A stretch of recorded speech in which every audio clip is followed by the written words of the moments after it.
प्रेम से बोलिए स्वामी जी महाराज की जय। आज के दैनिक सत्संग में एक बार फिर से आप सबका बहुत बहुत स्वागत है। और प्रतिदिन की भांति आज भी वेद मंत्रों के ऊपर पूज्य स्वामी जी महाराज का एक छोटा सा सत्संग आप सबके बीच रखा जाएगा। आप लोग बहुत ही प्रेम और ध्यान से इसका श्रवण करें। आज के इस सत्संग का शीर्षक है जन्म जन्म की मैल उतारता है। सृष्टि की रचना काल को लगभग 2 अरब साल व्यतीत हो चुके हैं।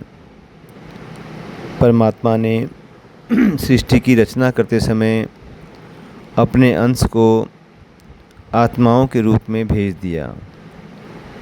जो जीव आज संसार में हैं वो ऐसे जीव हैं जो इतने समय के उपरांत भी मोक्ष प्राप्त नहीं कर सके हैं। इसका कारण है जन्म जन्मांतर से संस्कार आत्मा के ऊपर चढ़ते रहते हैं।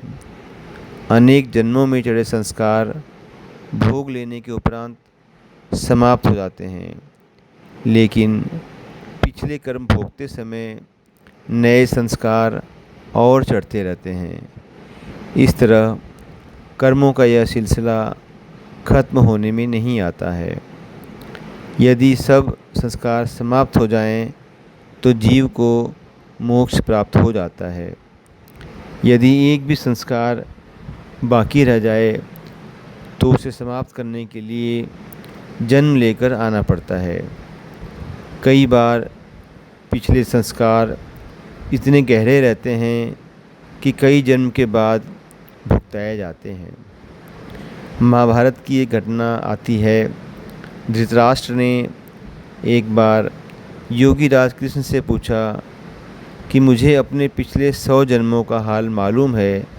मैंने उन जन्मों में कोई ऐसा कार्य नहीं किया कि मैं जन्म से अंधा होता, फिर मैं जन्म से अंधा क्यों हूँ? योगीराज कृष्ण ने धृतराष्ट्र को अपनी दिव्य दृष्टि दी और 100 जन्म से पहले जन्मों का हाल देखने को कहा। धृतराष्ट्र ने कहा, देखा कि 115वें जन्म पहले वह राजकुमार थे। 15 साल की उम्र में नादान सी अवस्था में वह जंगल में शिकार को जा रहे थे। कौतूहलवश एक मिट्टी के ढेर के पास रुक गए। उसमें 2 छेद में झांक कर देखा तो कोई चमकदार चीज़ नज़र आई। उन्होंने तरकस से तीर निकालकर उन 2 छेदों में तीर चला दिए। एक चित्कार सुनाई दी। तीर के सिरे खून से भरे हुए थे। तभी आवाज़ सुनाई दी, धृतराष्ट्र, तुमने बिल्ली के बच्चे की दोनों आँख फोड़ी थीं, इसलिए तुम जन्म से अंधे हुए हो। धृतराष्ट्र चिल्लाए, हे भगवान, 115 जन्म पहले की छोटी सी भूल की इतनी बड़ी सज़ा। योगीराज कृष्ण ने समझाया, जैसा कर्म होता है उसी के अनुसार सज़ा मिलती है। एक एक कर्म के समाप्त हुए बिना इनसे छुटकारा नहीं है। इस तरह जीव अपने आप इस कर्म बंधन से छुटकारा नहीं पा सकता है। जब संत दया करता है तब इनसे छुटकारे का रास्ता मिलता है। सवाल यह है कि जब जीव को सब कर्मों का भोग भोगना ही पड़ता है तो संत की शरण में जाने से क्या लाभ है? यह ठीक है कि जीव को अपने कर्म भुगतने पड़ते हैं जो प्रारब्ध कर्म हैं। संत उन्हें जीव को समझा बुझाकर भुगतवा देता है। अंतर प्रभु धारा देकर ऐसा कर देता है कि जीव कर्म भोगते हुए उसके दुख सुख में नहीं पड़ता है। इस तरह नए संस्कार ग्रहण करने से बच जाता है। सोम धारा देकर संचित कर्मों के भंडार को दग्ध कर देता है। इससे पिछले जन्मों के इकट्ठे हुए संस्कार आगे बंधन का कारण नहीं बनते हैं। ऋग्वेद के 10वें अध्याय के 43वें मंडल के तीसरे श्लोक में ये आया है, मम ऋषि कृष्ण ने इस विषय को स्पष्ट किया है। ऋग्वेद के 10:43 मंत्र में ऋषि कृष्ण ने इस विषय को स्पष्ट किया है। इंद्रोम विषुवृत अमते उत्क्षुधः। संत अंतर्निहित विषय वासना और क्षुधा को मिटाता है। यह अंतर्निहित वासना अनेक जन्मों के पाप हैं जो आत्मा पर अंकित रहते हैं और जो इस जन्म में नहीं बल्कि अगले जन्मों में भोगने के लिए हैं। इन्हें ही संचित कर्म कहा है। यह अति सूक्ष्म रूप में आत्मा पर अंकित होते हैं और वर्तमान जीवन को इतना प्रभावित नहीं करते हैं। कभी कभी इच्छा के रूप में यह प्रस्फुटित होते रहते हैं। जैसे कोई कहे, हे परमात्मा, मुझे अगले जन्म में अमुक वस्तु देना।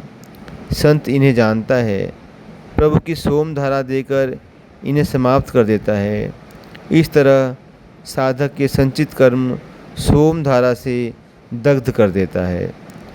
स मघवा इंद्रायोम वस्व ईसते।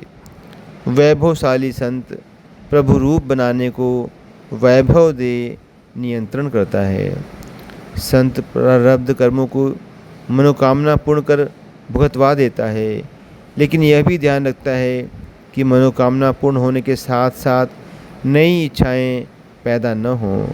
मनोकामना पूर्ण करते समय प्रभु धारा देकर आत्मा को विषयों में फंसने से बचा लेता है।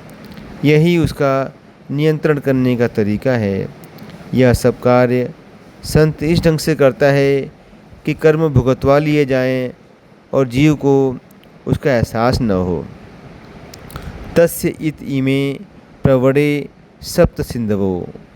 प्रभु प्राप्ति को जीवन संग्राम में सतत प्रवाहित प्रभु धारा देता है।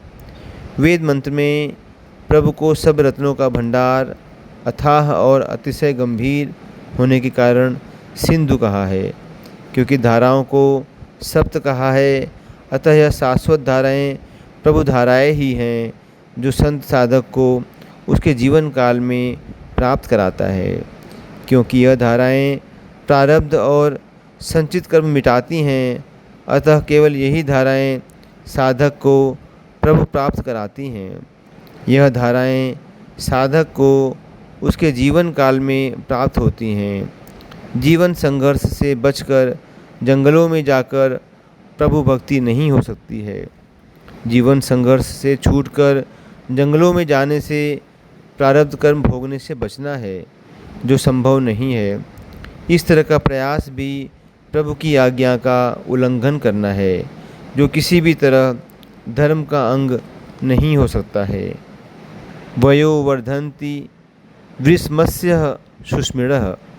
आनंद देने को वासना मिटाता है और आत्मा को चेतन रूप बनाता है। संत प्रभु धाराएं देकर आत्मा की मैल काटता है, लेकिन आत्मा पर चढ़ी मैल काटने का उद्देश्य आत्मा को दुख पहुंचाना नहीं है, बल्कि आवरण मिटाकर आत्मा के निज आनंदमय रूप को प्रकट करना है। जैसे जैसे आत्मा के आवरण उतरते जाते हैं, उसके अंदर निहित सच्चिदानंद रूपी गुण अच्छी तरह प्रकट होने लगते हैं। आत्मा प्रभु की अंश है और इस तरह गुण कर्म स्वभाव में प्रभु के समान है। मलावरण से यह गुण छिप जाते हैं। जिस प्रकार बिजली के जलते हुए बल्ब पर कागज़ की परतें लपेट देने से उसकी ज्योति छिप जाती है और परतें पुनः उतार देने से वह रोशनी पुनः प्रकट हो जाती है। ठीक इसी प्रकार आत्मा के अपने गुण वासना की परतें चढ़ जाने से छिप जाते हैं, परतें उतर जाने से प्रकट होते रहते हैं। वासना मिटाने का और आनंद का सीधा संबंध है। वासना मिटाने से आनंद की प्राप्ति होती है दुख की प्राप्ति नहीं, जैसा कि कई लोग भूलवश समझ बैठते हैं। साधना का रास्ता पग पग पर आनंद देने का रास्ता है, क्योंकि जैसे वासनाएं समाप्त होती हैं, आनंद बढ़ता जाता है। तो ये आप सबके बीच में आज दैनिक सत्संग में स्वामी जी का एक छोटा सा सत्संग वेद मंत्रों पर आधारित था, वो रखा गया, जिसमें स्वामी जी ने अंतर में नाद और सोम की धाराएं देकर किस प्रकार हमारे कर्मों को नष्ट किया जाता है उसका जिक्र किया है। और जब हमारे संपूर्ण कर्म नष्ट हो जाते हैं, कोई कर्म फल भोगने के लिए शेष नहीं रहता, तो हमारा मोक्ष हो जाता है, हम परमात्मा में मिल जाते हैं। तो इसके साथ ही आज का ये दैनिक सत्संग समाप्त होता है। आप आए हुए सभी सत्संगी भाई बहनों का बहुत बहुत धन्यवाद। प्रेम से बोलिए स्वामी जी महाराज की जय।